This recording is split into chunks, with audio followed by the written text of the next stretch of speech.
ஓம் ஸ்ரீராம ராம ராமேதி ரமே ராமே மனோரமே சகசிரநாம தத்துல்யம் ஸ்ரீராம நாம வராணனே. உலகம் யாவையும் தாமுழா வாக்கலும் நிலைபெறுத்தலும் நீக்கலும் நீங்களா அழகிலா விளையாட்டுடையார் அவர் தலைவர் அன்னவர் சரண் நாங்களே. எத்திர எத்திர ரகுநாத கீர்த்தனம் தத்திர தத்திர கிருத்தமாஸ்தகாஞ்சலிம் வாஷ்பவாரி பரிபூர்ணலோச்சனம் மாருதிம் நமது ராட்சசாந்தகம். அஞ்சிலே ஒன்று பெற்றான் அஞ்சிலே ஒன்றை தாவி அஞ்சிலே ஒன்று ஆறாக ஆரியர்க்காக ஏகி அஞ்சிலே ஒன்று பெற்ற அணங்கை கண்டு அயலாரூரில் அஞ்சிலே ஒன்றை வைத்தான் அவன் எம்மை அழித்துக் காப்பான்.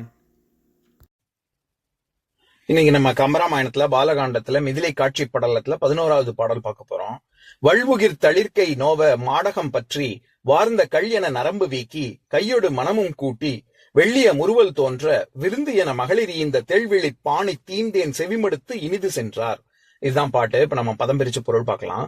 மகளிர் அந்நகரத்து பெண்கள் வள் உகிர் தளிர்க்கை கூர்மையான நகங்களையுடைய தளிர் போன்ற மெல்லிய தம் கைவிரல்கள் வருந்தும்படி மாடகம் பற்றி வீணையின் முறுக்காணிகளை பிடித்து திருகி வார்ந்த கல்யென ஒழுகும் தேன் தாரை போன்ற நரம்பு வீக்கி அந்த யாழ் நரம்பை இறுக்கமாக கட்டி கையோடு மனமும் கூட்டி அந்த நரம்புகளின் மேல் வருடச் செல்கிற கை விரல்களின் குறிப்புடனே மனத்தையும் பதியச் செய்து வெள்ளிய முறுவல் தோன்ற தம் வெண் முறுவல் வெளிப்பட விருந்து என ஈந்த புதிதாக வந்தவர்களுக்கு சுவையான உணவு வழங்குதல் போல கொடுத்து தெள்விழிப்பாணி தெளிந்த இசையோடு கூடிய பாட்டு என்னும் தீந்தேன் இனிய தேனை செவிமடுத்து இரு காதுகளாலும் கேட்டு இனிது சென்றார். அம்மூவரும் இன்புற்று சென்றார்கள். இப்ப நம்ம இந்த பாட்டுல இருக்கக்கூடிய நயங்களை பார்க்கலாம். அதாவது விஸ்வாமித்திரர் ராமலட்சுமணர்கள் மிதிலை நகரத்து வீதிகள்ல வராங்க. எப்பேற்பட்ட வீதிகளாக இருக்கு அப்படின்னு தானே வரிசையா பாத்துக்கிட்டு வரோம். அந்த வரிசையில ஒரு வீதியில மகளிர், அதாவது பெண்கள் வீணை வாசிக்கிற அந்த சத்தம் இனிய இசையை கேட்டுக்கொண்டு அவர்கள் மூவரும் செல்கிறார்கள் அப்படின்னு சொல்றாரு. இந்த பாட்டுல வீணையினுடைய வாசிப்புக்கும் விருந்தினுடைய உபசரிப்புக்கும் ரெண்டையும் பொருத்தி சொல்றாரு கம்பர். பொதுவாகவே வீணை வாசிக்கும் பொழுது அந்த வாசிப்பால இயல்பாகவே மனம் மகிழ்ச்சி அடையும். அது வாசிக்கிறவங்களும் சரி, அதை கேட்கறவங்களுக்கும் சரி, அது மன மகிழ்ச்சி அடையும். அதனாலதான் பொதுவாகவே வீணை இசை கேட்கறது ரொம்ப நல்லது. குறிப்பாக கர்ப்பமாக இருக்கிறவங்க அந்த கண்டிப்பா கேட்கணும் அப்படின்னு சொல்லுவாங்க. அதனாலதான் வளைகாப்பு, இந்த சீமந்தம் எல்லாம் நடக்கும் பொழுது வீணை வாத்தியம் கண்டிப்பா இருக்கணும். ஏன்னா அது ரொம்ப மனசை சாந்திப்படுத்தும்.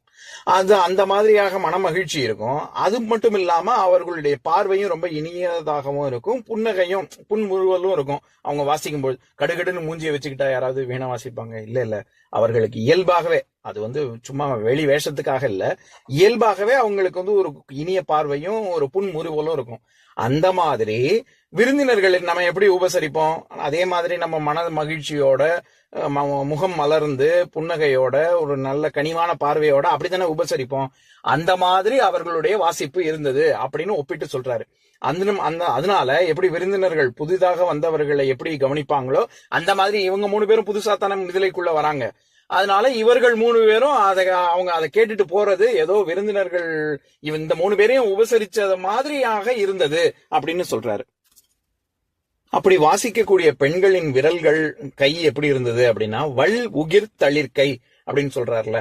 இந்த வள் அப்படிங்கிற சொல் நம்ம ஏற்கனவே பார்த்திருக்கோம். ரொம்ப கூர்மையான நகங்களை கொண்டுள்ள மெல்லிய கை விரல்கள் கொண்டுள்ள பெண்கள் அப்படின்னு.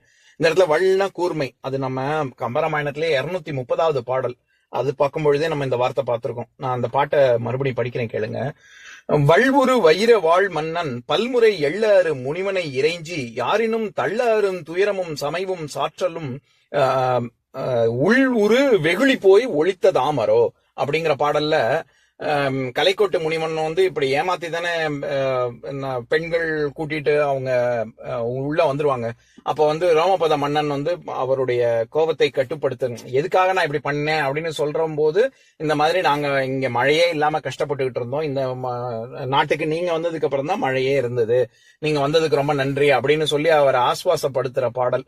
அதுல வள் உரு வைர வாழ் மன்னன் அப்படின்னு ரோமபத மன்னன் என்ன மாதிரியாக வச்சிருந்தான், ஒரு அவனுடைய உருவத்தை சொல்லும் பொழுது அவர் ரொம்ப கூர்மையான வைர வாழ் வச்சிருந்தாரு அப்படின்னு நம்ம பார்த்தோம்ல. அந்த இடத்துல வள் உரு வைர வாழ் வள்ளுங்கிறது கூர்மையை குறிக்கும். எதுக்காக சொல்ல வரேன், அந்த மாதிரி இவர்களுடைய நகங்கள் எப்படி இருந்தது, அந்த வாசிக்க வீணையை மீட்டக்கூடிய பெண்களின் விரல்கள் எப்படி அந்த நகம் எப்படி இருந்துச்சுன்னா உகிர்னா நகம் அப்படின்னு அர்த்தம். அந்த ரொம்ப கூர்மையா இருந்துச்சு அப்படின்னு சொல்றாரு. இந்த உகிர்ங்கிற சொல்லும் நம்ம ஏற்கனவே பார்த்திருக்கோம். அத கம்பராமாயணத்துல 102வது பாடல், அதை படிக்கிறேன் கேளுங்க. பஞ்சிவான் மதியை ஊட்டியது அணைய படர்வுகிர் பங்கைய செங்கால் வஞ்சி போல் மருங்குல் குறும்பை போல் கொங்கை வாங்கு வேய் வைத்த மென்பனை தோள் அம்சலார் பயிலும் அயோத்திமா நகரின் அழகுடைத்து அன்று என அறிவான் இஞ்சிவான் ஓங்கி இமையவர் உலகம் காணிய எழுந்தது ஒத்துள்ளதே அப்படின்னு.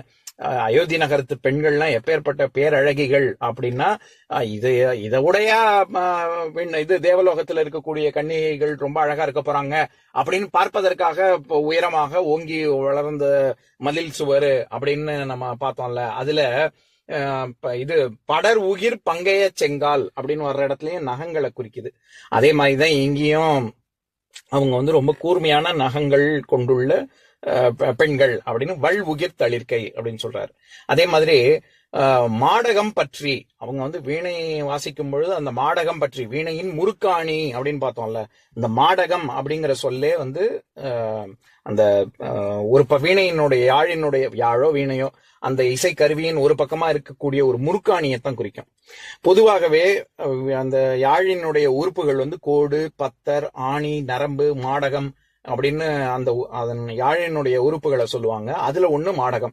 அந்த மாடகம்ங்கிறது தான் அந்த ஒரு பாலிகை, அதாவது ஒரு வட்ட வடிவத்துல இருக்கக்கூடிய நரம்பை இருக்கக்கூடிய ஒரு கருவி இருக்கும்ல, அதை வச்சு திருகினோடனே நரம்புக்கு இன்னும் கொஞ்சம் இறுக்கமாக ஆகும்ல, அந்த பாலிகை வடிவில் இருக்கக்கூடியதுக்கு பேர் தான் மாடகம்.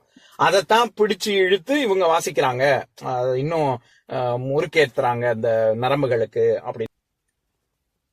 இங்க கம்பர் 2 விதமான ஒரு ரொம்ப இசை ரொம்ப பிரமாதமாக இருக்கு அப்படின்னு சொல்ற இடத்துல கல் என நரம்பு வீக்கி அப்படின்னு அங்க ஒரு கல்லுன்னு ஒண்ணு வருது, அதுவும் தேன் மாதிரி அப்படின்னு.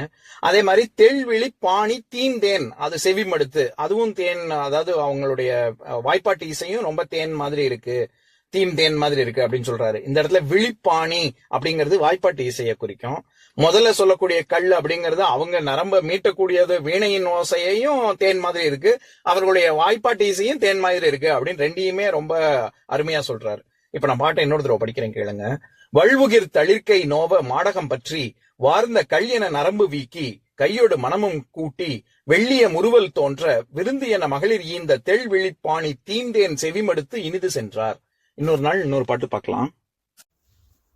ஓம் சாந்தாகாரம் புஜகசயனம் பத்மநாபம் சுரேஷம் விஸ்வாதாரம் ககனசத்ரசம் மேகவர்ணம் சுபாங்கம் லக்ஷ்மீகாந்தம் கமலநயனம் யோகி ஹிருத்யானகம்யம் வந்தே விஷ்ணும் பவபயஹரம் சர்வலோகைகநாதம். உம்பரோடு இம்பர்காரும் உலகம் ஓர் ஏழும் ஏழும் எம்பெருமான் என்று ஏத்தி இறைஞ்சி நின்று ஏவல் செய்ய தம்பியரோடும் தானும் தருமமும் தரணி காத்தான் அம்பரத்து அனந்தர் நீங்கி அயோத்தியில் வந்த வள்ளல். ஓம் பூர்ணமதః பூர்ணமிதம் பூர்ணாத் பூர்ணமுதஸ்யதே பூர்ணஸ்ய பூர்ணமாதாய பூர்ணமேவாவசிஷ்யதே. ஓம் சாந்தி சாந்தி சாந்திः. ஓம் சர்வேஷாம் ஸ்வஸ்திர்பவது சர்வேஷாம் சாந்திர்பவது சர்வேஷாம் பூர்ணம் பவது சர்வேஷாம் மங்களம் பவது. ஓம் சாந்தி சாந்தி சாந்திः. ஓம் சர்வே பவந்து சுகினः சர்வே சந்து நிராமயாः சர்வே பத்ராணி பஷ்யந்து மா கஷ்சித் துக்கபாக் பவேத். ஓம் சாந்தி சாந்தி சாந்திः.